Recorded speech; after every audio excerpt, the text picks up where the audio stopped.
Good morning. Thank you for joining us this morning. My name is Mike Wold. I'm a U.S. Navy veteran. I'm a co-leader of the Be Connected Faith Network at the Arizona Coalition for Military Families. I'm also a member of the Franciscan Renewal Center Veterans Ministry, where I coordinate veteran healing retreat workshops.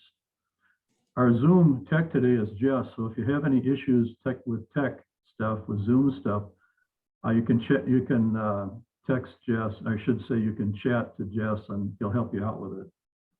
It's my honor today to introduce two people for whom I have the greatest respect. The first is Dr. Irene Harris. Dr. Irene will be presenting an overview of the VA's Building Spiritual Strength program, of which she is the creator. I'll also be introducing Linda MacLeish, who brought this program to Arizona and will be moderating a panel of facilitators and participants in this program. Dr. Harris has been a clinician investigator in the VA healthcare system since 2013, including positions in the Minneapolis, Bedford, and Maine VA. She has been affiliated with the University of Minnesota Medical School since 2006 and holds the rank of associate professor. Dr. Harris holds master's degrees in education from College of St. Rose, Albany, New York, and in rehabilitation counseling from SUNY Albany, as well as a Ph.D. in counseling psychology from Texas Tech University, Lubbock, Texas. She's been doing research on spirituality and mental health for 30 years, with a focus on spiritually integrated care for moral injury, addiction, and PTSD. Dr. Harris also provides national leadership through positions on the American Psychological Association Task Force on Serious Mental Illness and Serious Emotional Disorders, the Office of Mental Health and Suicide Prevention Recovery Transformation Work Group, and she's the chair of the VA's Mental Health Lived Experience Community Practice. Dr. Harris is the creator of the Building Spiritual Strength program, and we're just honored to have her talk. We all know that veteran healing has to encompass body, mind, and spirit. Dr. Harris's work has been a major contribution to the spiritual healing of veterans. After Dr. Harris's presentation, my good friend and fellow member of the Franciscan Renewal Center Veteran Ministry, Linda MacLeish, will moderate a panel of building spiritual strength facilitators and participants. Linda is a licensed licensed professional therapist and registered yoga teacher. Her background includes working with fire, police, and medical personnel, where she was involved in emergency medical systems, fire prevention and control, and public fire safety and burn prevention education, the Delaware State Fire School. When she moved to Arizona in 1979, she founded a company called LMJ Associates, a management organization providing consultation training for Fortune 500 companies. Linda added a master's of counseling degree to her resume with a specialty in employee assistance programs. She and several others founded the original employee assistance.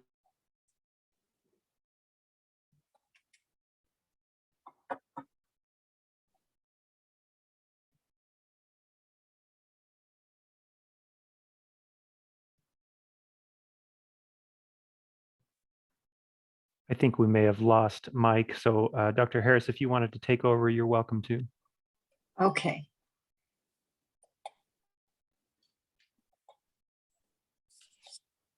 So today I'm going to talk with folks a little bit about PTSD and moral injury, clarifying what they are, because they are the targets for the Building Spiritual Strength intervention. So PTSD includes 5 different dimensions or symptom clusters. To have a diagnosis of post-traumatic stress disorder, one must first have some exposure to trauma, followed by intrusion symptoms. So once the trauma is over, it's not over, because when you go to sleep, you have nightmares about it, or you might be driving down the road and any little thing reminds you of it, you suddenly react as though you are back in that situation again. Another important symptom cluster is persistent avoidance, and I have that one starred because I have many clients who have all of these symptoms except the avoidance. And while they struggle at times and there's a lot of difficulties in their lives, they are not disabled. They're able to go to work. They're able to engage with their families. They're able to continue life roles and maintain some of the social supports needed to recover. When people avoid, they don't go to work because they're afraid they're going to be triggered by something that happens at work. Rather than engage with their family, they go downstairs with a 6-pack of beer and video games. If they start withdrawing from relationships and withdrawing from activities, that's a symptom cluster that becomes very disabling. The negative thoughts and feelings symptom cluster have to do with thoughts that the world is dangerous all of the time. I am a bad person. That's why bad things are happening to me. Persistent guilt, persistent anger. It shows up in different ways for different people. We often hear that PTSD and depression can look a lot alike. That's because some of the symptoms of depression are these negative thoughts and feelings that show up in presentations for PTSD. And then the last symptom cluster is hyperarousal or excessive reactivity. So people have difficulty calming down. They find themselves looking around everywhere to see if there might be some sort of danger in their environment or if they might have to protect the people that they love. One of the hallmark symptoms is an exaggerated startle response. I've had many veterans come to me and say that their grandchildren think it's funny to sneak up behind them and tickle them because grandma or grandpa will jump 3 feet in the air, and it's not funny. Grandma or grandpa could have a heart attack. The kind of reactivity that triggers in somebody who is managing PTSD is really not funny and physically very painful. So one of the things I wanted to do when my team and I started developing Building Spiritual Strength is create an option for treatment of PTSD that was more palatable. We have a lot of veterans who just plain don't want to do the evidence-based treatments, the prolonged exposure, the cognitive processing therapy. They don't want the hardcore exposure component to treatment. So I wanted to create a treatment option that could be provided by chaplains or spiritual directors that would be less stigmatizing, could be provided in the community to help people manage PTSD. As a side effect of that, we developed an intervention that was a target to what we might call moral injury. Many veterans prefer to hear it called spiritual distress. Some people will call it values-related distress. I will use moral injury and spiritual distress interchangeably in today's presentation. There are about 12 different accepted definitions of moral injury, so I'm going to define it so that we're all on the same page as to what we're talking about.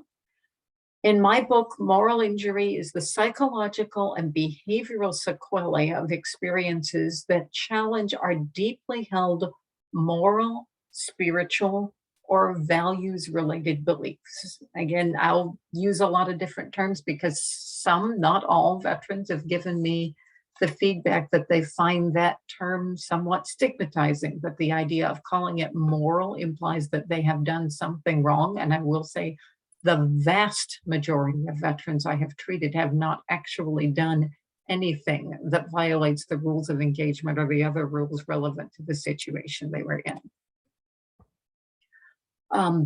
Indications that somebody might be managing moral injury include loss of previous spiritual beliefs, struggle or conflict in relationship with a higher power. I've heard many, many times God died on the battlefield that day. Struggles with forgiveness. People who were previously very forgiving can find themselves having difficulty forgiving self, others, or a higher power. A loss of meaning or purpose in life. There is one very good Air Force psychologist who describes moral injury as a disorder of trust. One either loses the capacity to trust oneself, to act consistent with one's values, or one loses the capacity to trust that others will act consistent with their values. And another issue that we often see is inappropriate and often intractable guilt and shame. Sometimes that presents as intractable anger. And therapists, counselors do all of the usual interventions that we do to help people address guilt, shame, or anger, and it doesn't respond. It doesn't change because it's operating differently when we are looking at moral injury. So some examples of these potentially morally injurious events that can trigger moral injury, for example, include, I've worked with many female veterans, some male veterans who have coped with this, but more female veterans reporting that to get what they needed to protect themselves or to protect others in their unit, they had to provide sexual favors. So when they're in the moral dilemma of either violating their sexual beliefs, or their spiritual beliefs about sexuality, or violating their mission to take care of their unit.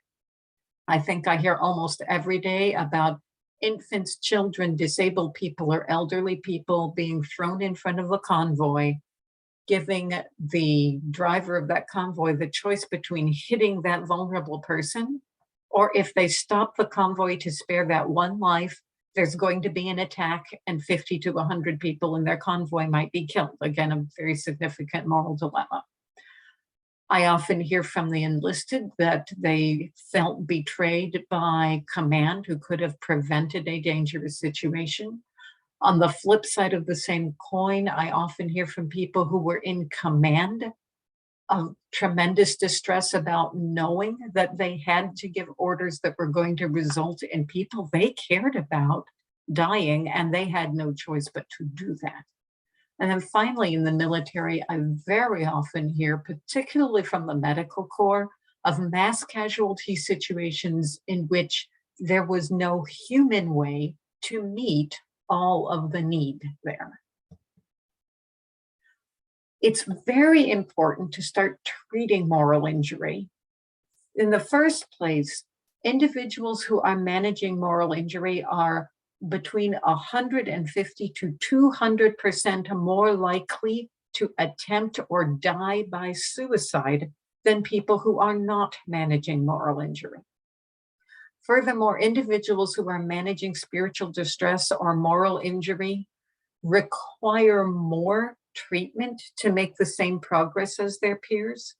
And research has shown that often individuals who have both PTSD and moral injury are still in treatment 30 years after the trauma because they are having difficulty benefiting from therapy.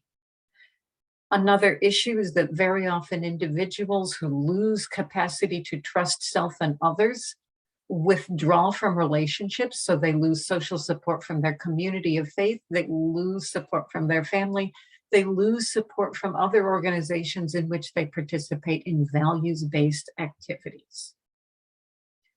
The circumstances that can precipitate moral injury, including feeling that one has violated one's own moral code, witnessing something that violates their moral code or values or spiritual assumptions, feeling helpless to address harm, or feeling betrayed by authorities or peers.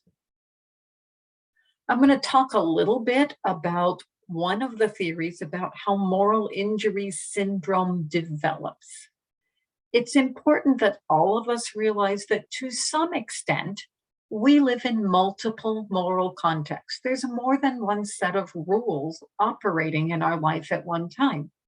We have, for example, a set of civics rules, the laws that apply to our city, state, nation, etc. There's a set of laws that we live with. For many people, there's another set of rules that comes from, for example, their faith. And for example, when people have a faith that has one set of beliefs about divorce, but they live in a country that has a different set of laws about divorce, they're caught between two different sets of moral context, where what is right in one moral context is wrong in the other. There isn't a right or wrong, there's just a dilemma there. The same thing happens when we take people who have trained to be in military service. They have operated with all kinds of civilian morals and values and expectations. They may have multiple types of civilian morals, values, and expectations.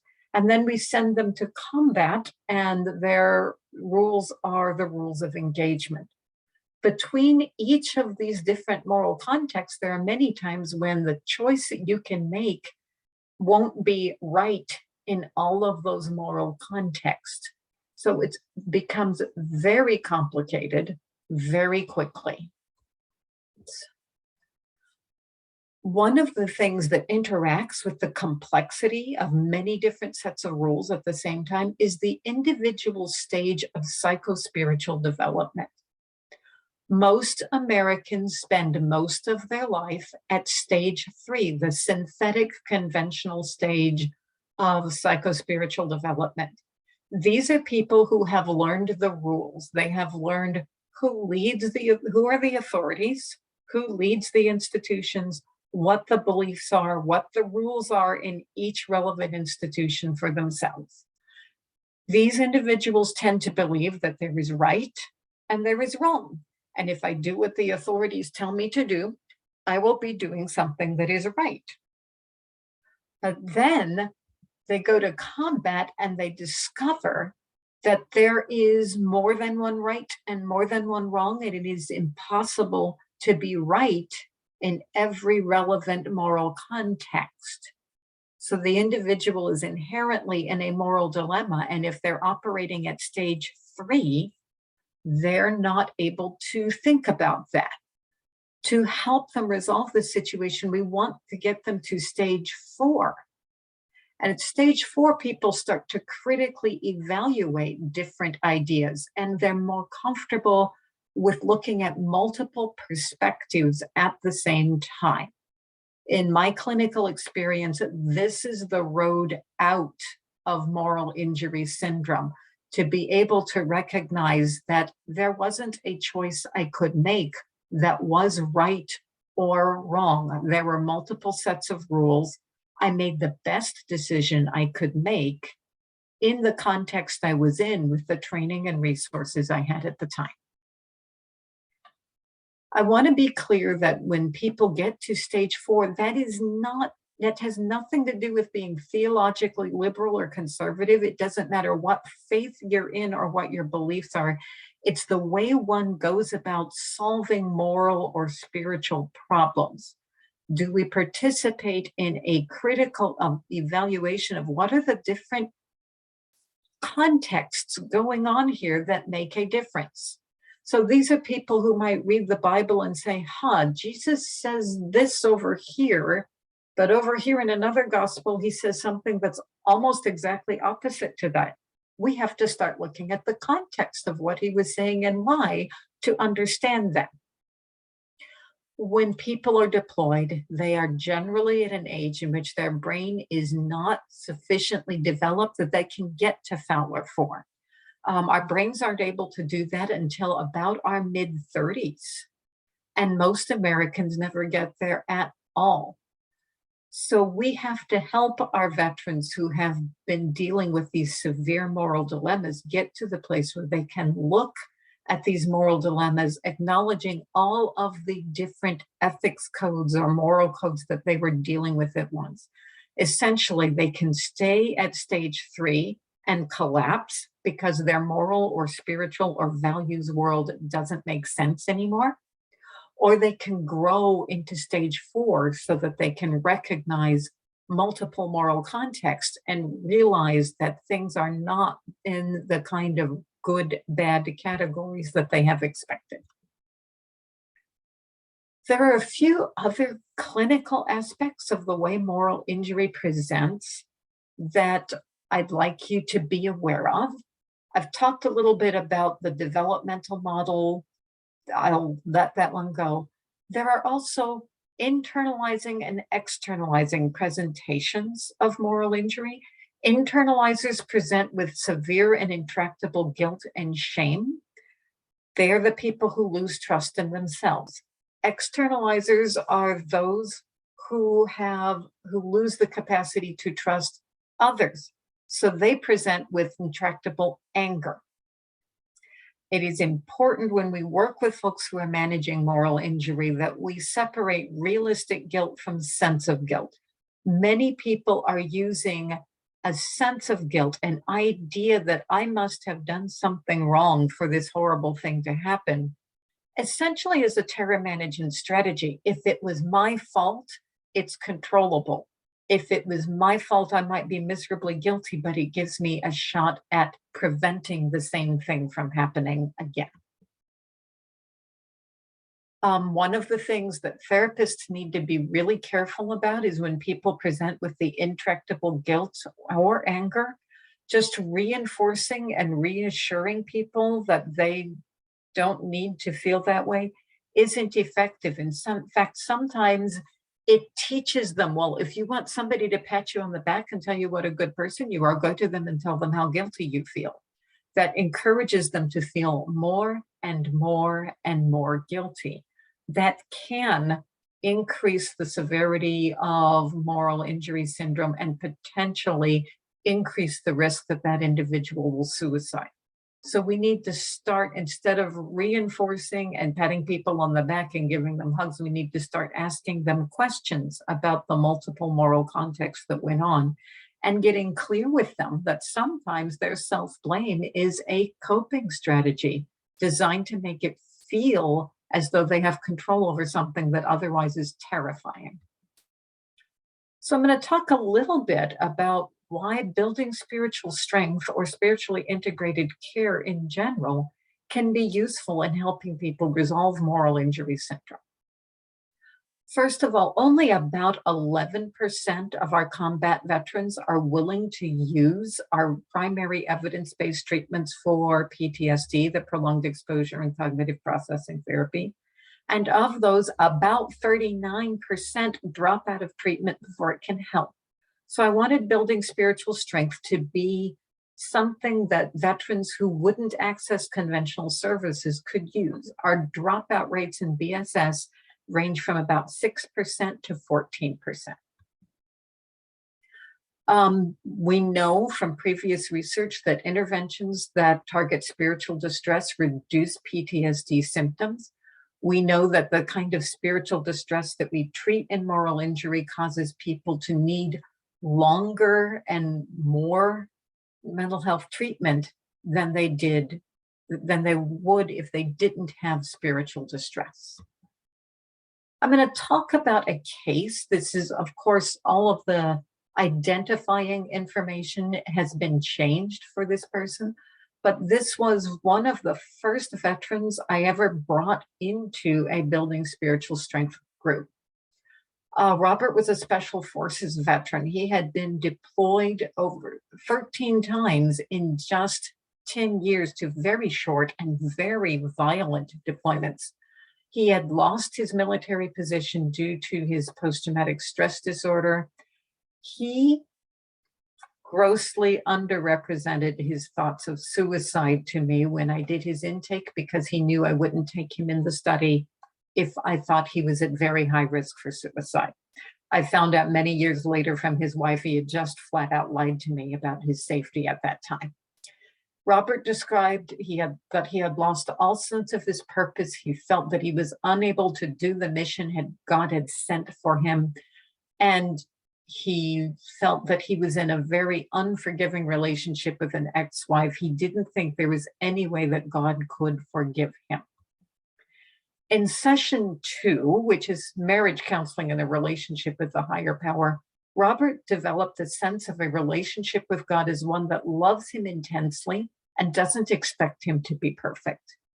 In session 6, Robert began to realize the difference between forgiveness and reconciliation. Truth be told, he was doing everything possible to support his ex-wife and to help her get treatment for her addictions. She loved her substances more than she loved him. She was unable to reconcile, but that doesn't mean he was unforgiven. So his relationship with God and his relationship with his spouse changed dramatically in building spiritual strength. Now Robert is working as a licensed mental health provider in a thriving practice that serves mostly veterans who would need treatment for PTSD or moral injury and would prefer to get that treatment from a veteran who has been there. So there are references. I am realizing that I am a bit beyond the time that was allotted for me. I will stay on if you have questions for me afterwards to answer your questions. Thanks.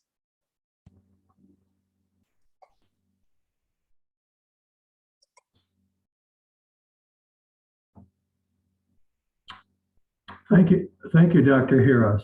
I'm just having a little trouble turning my video on, but sorry about the glitch at the beginning.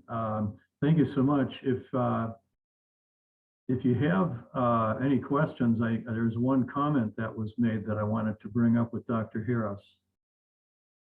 I'll do that now.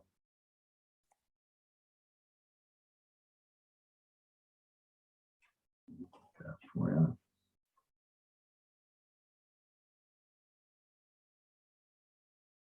Now, one of the participants, Patrick Ziegert, had a comment. He basically wanted to say that the upstream model, where you address the underlying social determinants of health or other physical, emotional health issues before people get to the helplessness stage, is very critical in healing. And I'm sure most of you understand that. The Be Connected program, of course, of the Arizona Coalition for Military Families, that's the foundational piece to try to deal with this before there is a suicidal attempt and things like that.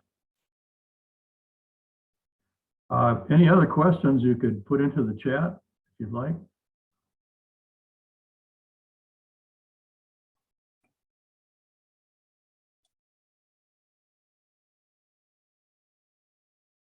Okay. Dr. Irene, did you have anything more you'd like to bring up? That was all I set out to say. If people have questions, I will hang out to the end of the panel discussion. I'll be happy to talk with folks. Yeah, thank you very, very much, Dr. Harris. Thank you for the outstanding, not only for your presentation today, but all those years of being a leader and dealing with the integration of spiritual healing with the other forms of healing. So thank you so much. Thank you. Okay, at this time, I'd like to turn it over to my good friend, Linda MacLeish. Linda will be introducing her panel. And I attended the rehearsal for this, and it's going to be a very powerful message. Linda. Yes, if you would pull up the slides, that would be super, so I can just do a brief overview. Let me get those there for you. I just wanted to share with all, the Building Spiritual Strength program is an 8-week, 2-hour-a-week program that meets consecutively over the 8 weeks. We ask that the participant agrees to participate in all sessions. We understand that emergencies do occur, but that they agree to do that. And we find that to be very helpful. The program is co-facilitated by a mental health professional and a chaplain, which we find to be, it's based on Dr. Harris's model, as well as we've seen the benefit of that partnership as we've worked through our programs. So as we said, this is provided through the Franciscan Renewal Center. It's provided at no charge to our veterans. Next slide, please. Yeah, I'm going to get a little better format on this. Sorry about that. Wanted to get the full screen for you. So we began in. There we go. Okay, and I want to move forward. Okay. Yeah, and let me. I guess I can't do that. I guess I'll just share it so that we get a chance. Sorry about that. It's okay. But hopefully they're big enough to see. So we began our journey with Building Spiritual Strength officially in May of 2019. We had been introduced to Dr. Harris's work, and she and Tim Ussett were providing training, and we were able to bring Tim into Arizona in May of 2019. We had 40 people who attended. Next slide. Okay. Let me.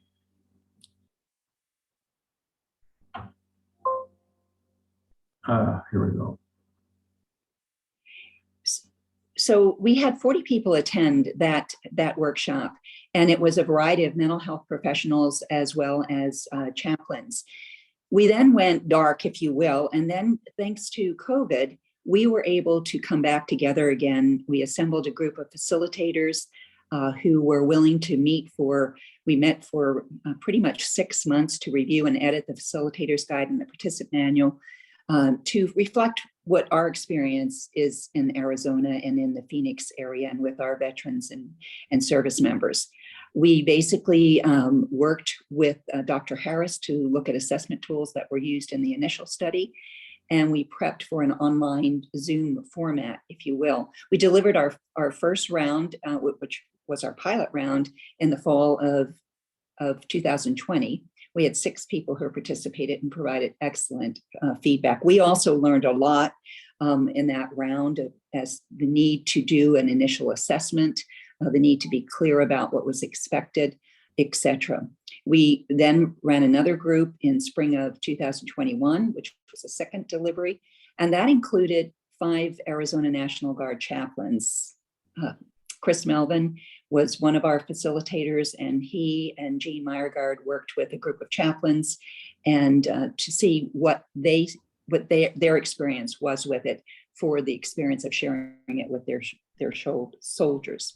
And we ran another group in fall of 2021, and we had 9, and we're running our 4th group right now, which is going into their 6th week, and they will be completed by the 1st week of May. Next slide, please. The feedback that we've received has been phenomenal. It's also been extremely helpful. We have revised our materials after each delivery based on the input of our participants.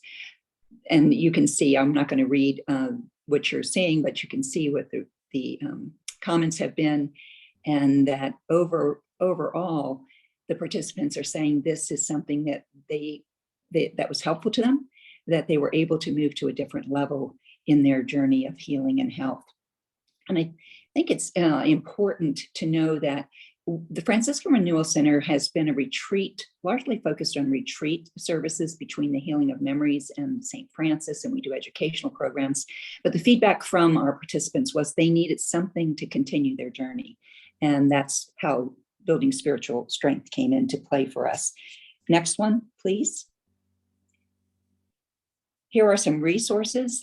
This will be available to you afterwards. Dr. Harris has provided the link that you see here. She's also provided a link in the chat. And then if you want information about Arizona, you can connect with myself and or Dean Pedrati. Next, please. And so I really want to recognize all of the people that have been involved in the delivery of this. It really has taken a village to do this. Graciela, Jose, Steve, Jean, and Dean and myself were the original team that looked at the materials, edited the materials, put together the first round of pilot. And then program support, Elman Krevnick, who is with the VA Chaplain Services, has been unbelievable in his support for our efforts. Scott Benyon is sponsored by the VA Chaplaincy, and Brenda Griffin Collins worked with us in our last delivery. And also Charles Brown, who's the executive director of the Franciscan Renewal Center, and Patty Sales-Trouse. And we're finished with the slides. So we're going to move now to introducing the panel to the participants. I'm going to go ladies first, and I'm going to go in alphabetical order. So I'd like to introduce Deirdre Martin, and just give a hi, and so people see who you are. She is a Navy veteran now living in Phoenix, Arizona. After a short enlistment aboard the USS Mount Whitney at Norfolk Naval Station, Deirdre was diagnosed with systemic lupus and I'm not even going to try to say that term, but in essence, and medically discharged at the age of 25 before her career in the military could take off. The following years were eventful, filled with various health issues and medical specialists. Fast forward 25 years, life has slowed down a bit for Deirdre. However, prioritizing her health and working with her medical specialists are a large part of why she is here today. There is no cure for lupus at this time. Although Deirdre has been able to maintain some employment after her discharge from the military, last year in July, all that changed. She is currently a 100% service-connected disabled veteran who works closely with the Lupus Foundation of America and co-facilitates a lupus support group in the Central South Valley. Additionally, she is a member of the Travis L. Williams Post-65 American Legion and the National Coalition of Negro Women Metropolitan Sun Chapter. She loves attending her church, exercising, meditation, as well as enjoying her family and friends, a good book, and a cup of tea here and there. So welcome, Deirdre. Our next participant is Graciela Marroquin. Graciela is a combat veteran, and say hi, Graciela. Many of you in the audience probably know Graciela. She is a combat veteran where she served in Iraq as a medic.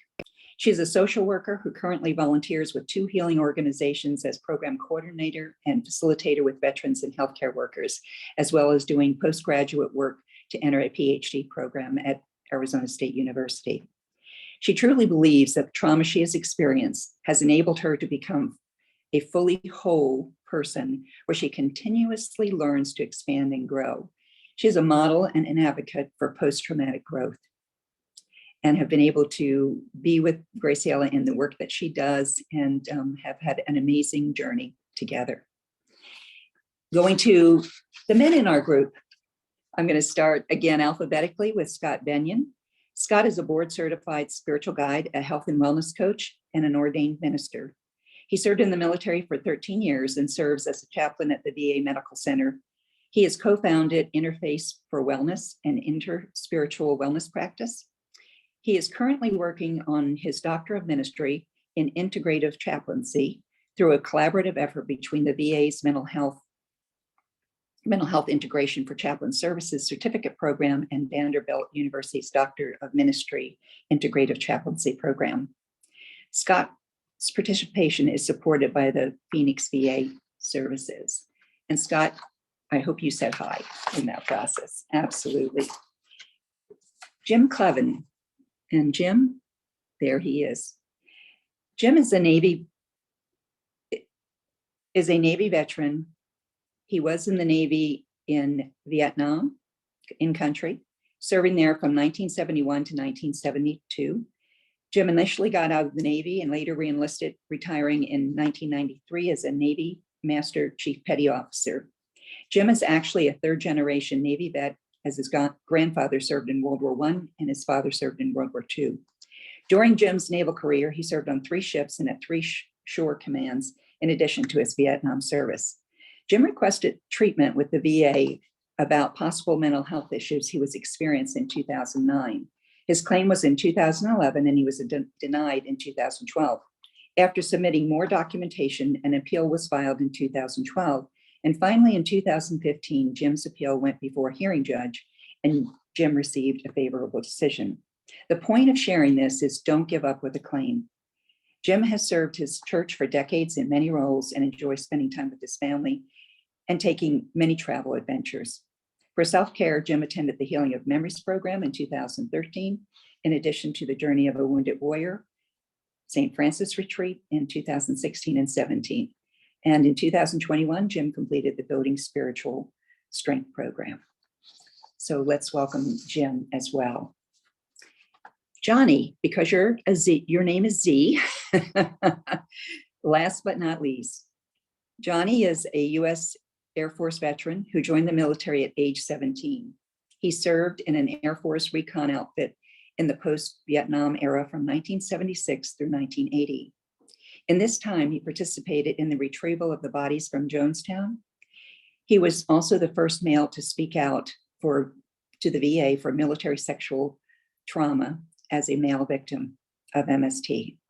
He has helped in getting programs for men by the MST coordinator and in others getting help to come forward. After the service, he worked in New York City and survived 9/11. He is also an alcoholic that has been clean and sober since August 1996. John got involved with the healing of memories through his therapist, since he lacked a spiritual direction and was angry with God. He is now a follower of Taoism, living a more spiritually connected life. John has been currently working on upgrading his disability with the VA beyond his current physical disability to include PTSD from MST. So welcome. So I would like to jump into having you be a part of a conversation among our panelists regarding their experience with building spiritual strength. And so my first question is going to be, what led you to become involved with building spiritual strength? And John, I think you're ready to say. Always am. I learned through AA, I learned that if somebody has something that you want, you follow their example. And Graciela came across into my life over the course of that time. And she had something that I admired, and she helped lead me into this. And my therapist recommended certain things as well. And I needed this type of healing because I was a man of faith as a young man that lost all faith. And anybody that's has had abuse issues knows that a portion of that AA program is a connection to that higher power. And that was something that I was sorely lacking throughout my sobriety. Thank you, Johnny. Deirdre, would you like to add? Of course. And so when I came across building spiritual strength, to my knowledge, when I first saw it, I wasn't aware of a moral injury that I had sustained while I was in the military. But my journey at that particular time, it just cried out to me, everything that I needed to be closer to God, to reconnect, to reconnect. And it just made sense to me because we were in the middle of a pandemic that I could do something and be safe because I was immune compromised, that it would be something that would help me connect from the safety of my home to my Father who art in heaven. Thank you. Thank you. Jim, would you share your experience in participating in the Building Spiritual Strength program? Well, excuse me. Well, when I first started, I didn't think I had much involvement with moral injury until I learned more about it. And it was interesting to find out that not only does it involve what you may have done, but perhaps also what you may not have done or overlooked. And some things weighed on my mind, and it just seemed like this would be a good course to explore those issues and find help. Thank you, Jim. And as you heard Dr. Harris talk about the importance of addressing moral injury in order to assist our veterans in moving forward, even after many times being engaged in different therapy programs, there's still a piece that is missing, and that's what you're hearing here. As you look at the sessions, as you look back at those sessions that you were engaged with, was there one that was more difficult than another? And Johnny, Jim, I think Johnny, you had shared. Yes, it was that empty chair, having a conversation with my father, who passed away 2 months before I got out of the service after being extended. After experiencing what I did with Jonestown and the sexual trauma, there was something I needed to talk to him about, and he was always my confidant. My father was, in some ways, my hero in many ways. and I lost them and I became directionless. And as I sat there and had that conversation, I felt something within myself finally having that conversation that was denied me for so long. And it was actually, my father passed away in 1980, and it took until the spring of 2021 to have that conversation. So it was a 41-year conversation in the waiting. And I actually broke down in tears as I was telling him what I saw. Thank you, Johnny. Thank you very much. And Jim or Deirdre, any one session that was more difficult than another for you? Well, I didn't think any one was more difficult. They were all interesting and challenging.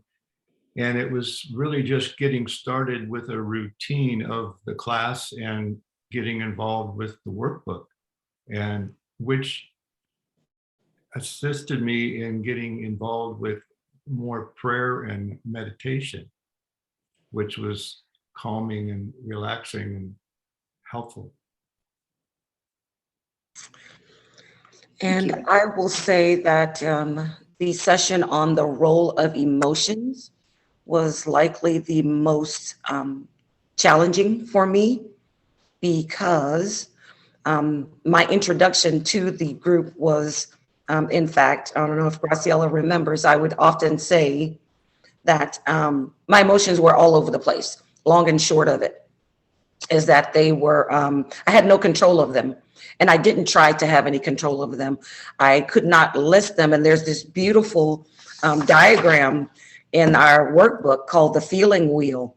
And so for the first time in a very long time, I could actually see what I was feeling, because I had characterized much of what I was feeling as just sad, mad, or scared. But there was a plethora of things. And so it gave me so much more to explore. It allowed me to open my heart and to do more soul work. So it was very challenging, but it was good. It was necessary. Thank you so very much. I'm going to turn my questioning to both Graciela and Scott as facilitators.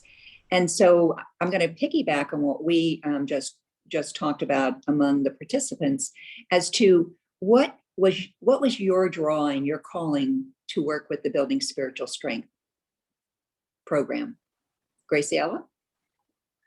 Well, for myself, it's kind of twofold, being that I served in combat as a medic, that when I returned back, I was diagnosed with PTSD.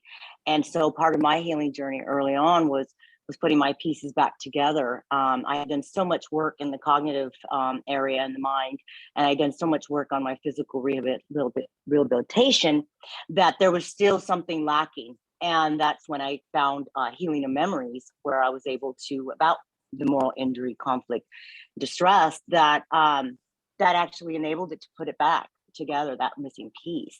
And so when that occurred, I was able to kind of full circle into my healing recovery place, that it helped me now to circle back to go and become a facilitator, where I knew something that was very, very important piece of all that experiences, trauma or some sort, that now I'm able to provide. It's almost like the as a medic, we say no man left behind. And I think that's what really continued me to serve, to come back and pick up, help my brothers and sisters and all those that are continuing on. So Thank you. And Scott, for you. I think a couple, maybe a few things come to mind. One is, just being at the VA and hearing about moral injury and PTS, but not necessarily having something to offer outside of one-on-one meeting with people. When Building Spiritual Strength came across my path, I really saw in it what offered the best about community the group process, but not just the group process, a communal experience that really created a safe, compassionate, non-judgmental space for people to drop in. As I did the training for it, I really saw that there was a leveling between facilitators and participants, where there was like, at best, like a soft hierarchy, that there wasn't like this strong difference, but that there was a real leveling of the playing field, because facilitators were invited to be in the experience themselves. And so that creates, at least in my mind, a whole different level of safety and an ability to show up. And as such, I learned things about myself, and my own wounds and my own need for healing and transformation. I think also the way it's designed is it really is the best of holistic care, bringing together spirituality and mental health in a way that I think they should have always been together. And at one time they were, and then they parted ways. And now I think you're bringing them back together as allies. Those are a couple things that come to my mind right away. I think the last one would be is what Dr. Harris highlighted about kind of different stages of faith that we have, that as I interact on my own spiritual journey, as well as with veterans, a lot of what we get or receive when we're young doesn't really prepare us for what we deal with as adults in general, and definitely not in combat, right? So it just really seemed like something that offered just a lot of depth and a lot of richness, and I knew I wanted to be a part of it. And I think it's important for us to share that this is very much a participative process. The facilitators are there to facilitate, but they are a part of the journey. And Deidre, you shared with us when we were talking about your experience in this format, if you will. And definitely, so this was, these folks became my family. Because I am, or at the time, in the house, immune compromised. I work from home, and so it was a matter of coming downstairs to another laptop from one computer to the other, and having those facilitators who did not make me feel lowly, like my faith was not, important or significant. They were right there with me in the trenches, and that was it was very helpful, because I had a lot of doubt and I didn't always feel just enough a lot of times, and they did not make me feel bad. All right, thank you, Deidre. Thank you. And Johnny, you had shared that it was important to you that it was non-denominational. Could you just say just a few short words? Sure. The reason it was so important to me is I feared being judged for my non-Christian Judeo beliefs, because I was raised in the Catholic school system, and I found something outside of that gave me a spirituality that helped me, that entailed meditation on some of the readings. And here it is. It gave a different perspective on everything, because a lot of my moral injury happened to be, injury or distress, whichever term you want to use, involved actually God-related issues between Jonestown, 9/11, and being assaulted. All of these things led to an anger towards that, but that I had to release and get rid of. Thank you. Thank you. And Jim, I'm going to ask you to share your experience with it being how the program was structured because of your strong faith background as a Lutheran. The structure was definitely non-judgmental. we speak of higher power, and whether, no matter what your belief system is, there's somebody that you can rely on, you can pray to. No criticisms. It's almost like a family environment, and with participation from the facilitators. So it makes them one of the group. And it was just easy to be free and speak your mind, speak what's bothering you and get it out. Once it's out, it might become visible and something to work at. Thank you, Jim. And what would you say to someone who might be sitting on the fence about whether to participate? Well, if you're thinking about it, you probably should do it, because you won't really understand how it can help you until you actually take the class. So if you're wavering, take it. You'll be glad you did. Okay, thank you. And I'm going to move to Graciela and Scott to ask your input for what would you say to somebody who is considering getting involved as a facilitator with building spiritual strength?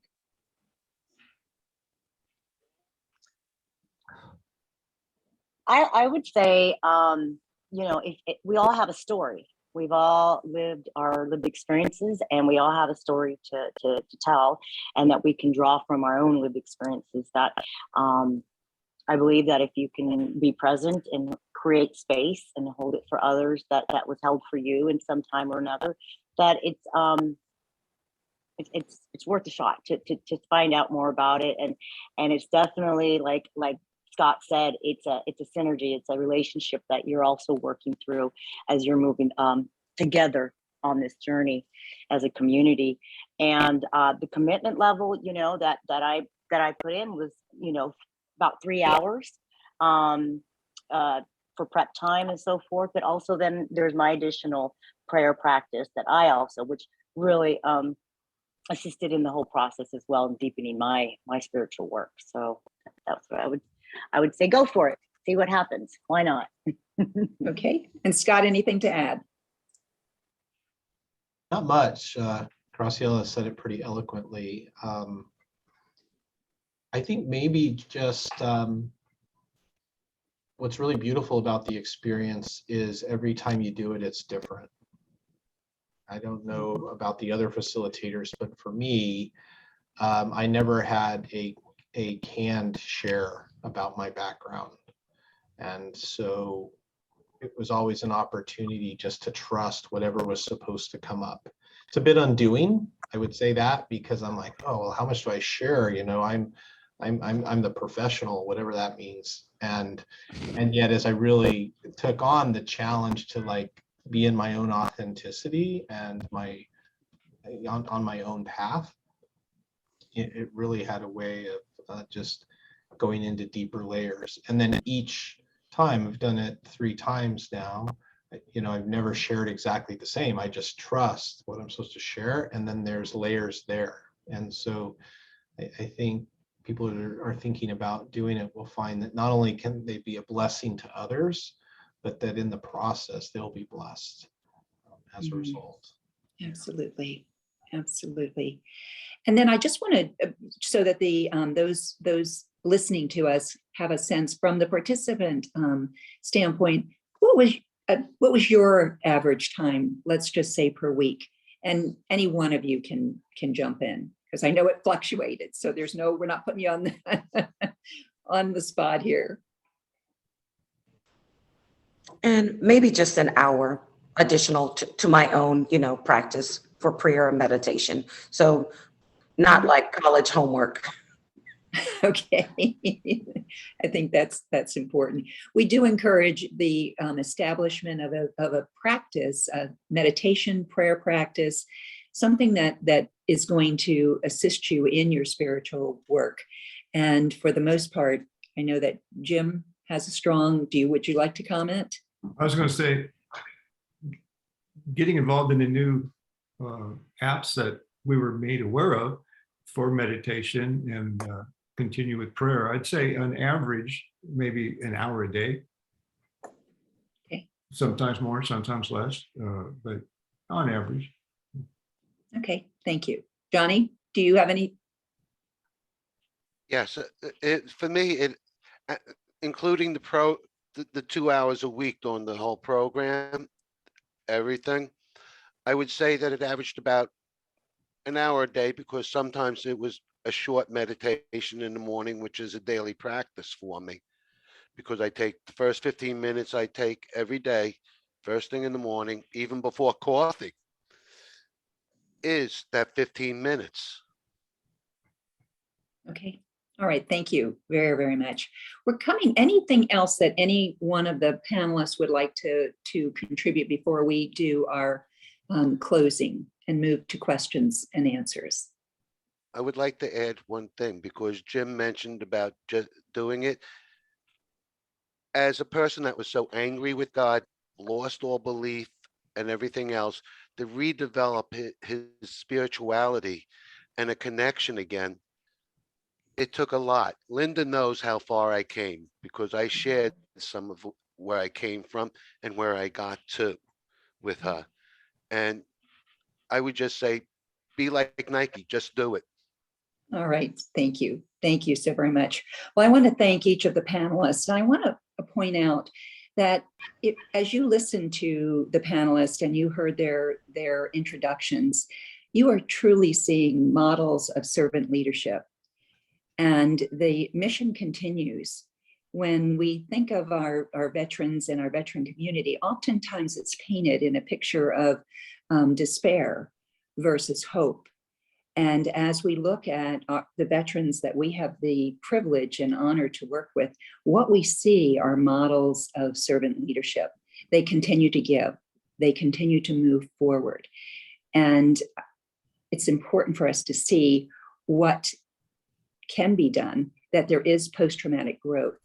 And these are some of the tools to assist in moving our veteran community into that not the last step, it's never the last step. You know, we're always a work in progress, but we help them to get to a better place. And I thank all of the participants, and I thank all of those of you who are joining us at this time. And I think Mike's going to lead us in questions and answers maybe. Thank you, Linda. You know, when you pray for humility, you have to be careful, because I don't seem to get my video to turn back on. Maybe that's a good thing. But we did have a really good question from Teresa. She said, could you reflect on, give us your thoughts on how COVID has increased moral injury? That's probably for Dr. Harris and anybody else that'd like to come in. That's the only question we've had.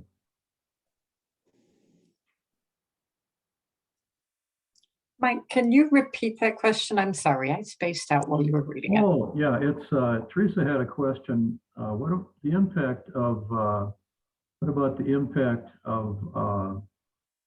COVID on the moral injury that our veterans have seen? What have you folks been seeing? So I can tell you that some of my practice has been with an EAP program in a hospital. And we have lots of healthcare providers who are facing very significant moral dilemmas right now. From people who are like, I have an obligation to take care of my patient, and I care for my elderly, immune compromised mother at home. And just the act of going to work might threaten my mother's life.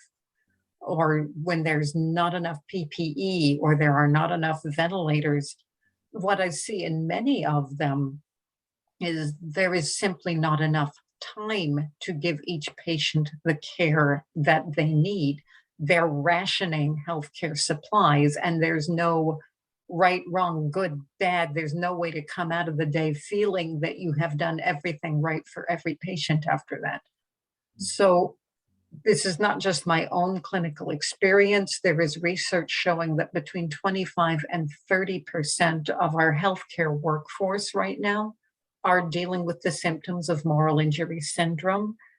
There is emerging, not yet published research on educators that indicates that the rates of moral injury among educators are even higher. So the world needs to thank the veterans for raising the issue of moral injury, because it does not just happen to veterans, and we need to take this research and apply it to others as well.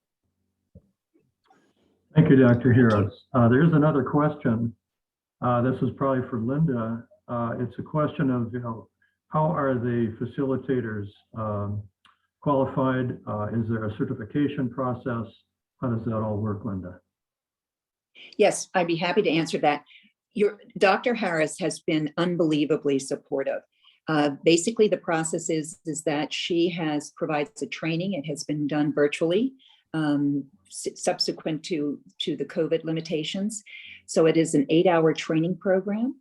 And then the facilitators work with a facilitator who has experience, has had some experience with running the groups. And also we look to assure that the facilitators have the background as they come into this training and this program. So each of the chaplains, for the most part, all of our chaplains are military chaplains, and we made that decision. I don't think that's something that one has to do, but we made that decision locally because we felt that individual would be able to connect with our veterans. As Dr. Harris shared in her presentation, the majority of military service members and veterans will probably talk to a chaplain before they talk to a mental health professional.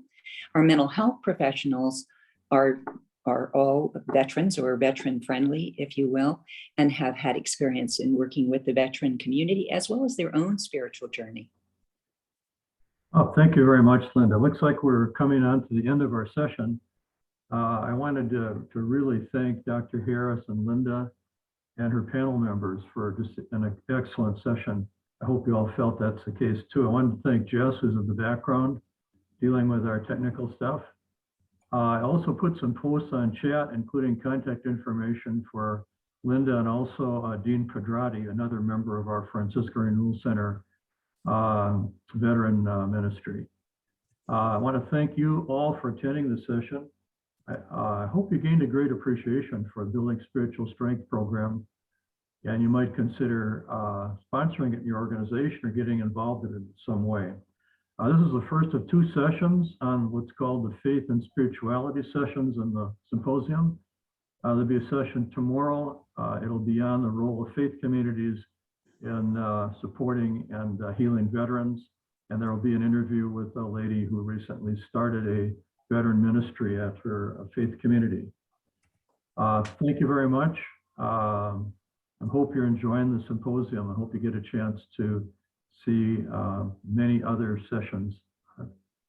Thank you very much. Thank you very much. And we look forward to you looking at in any way participating, hosting, being a part of this program. Thank you. May I interject for a quick moment? I see Dr. Harris, there is a question, one last question. I think this is a very important question as a facilitator when we help through this program. The question is, do we have a minute for that? Oh, yes, go ahead. We have. The question is, yeah, to Dr. Harris. It says, thanks to Dr. Harris for sharing Fowler Stage's table with us. Is it an explicit goal of building spiritual strength to help participants move to the higher stages if possible? And I've actually typed a response into the chat. So the explicit goal is we really want people to be able to appreciate multiple perspectives on the dilemmas that they are facing. We do know that if we can get them to Fowler 4, and that is not dependent on any particular faith or belief system, but if they do get to Fowler 4, that will increase their resilience to stress related to moral dilemmas.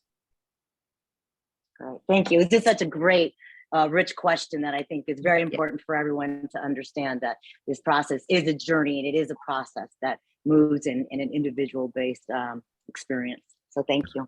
Yeah, thank you, Graciela, for bringing that up. Yes, thank you. I really appreciate that.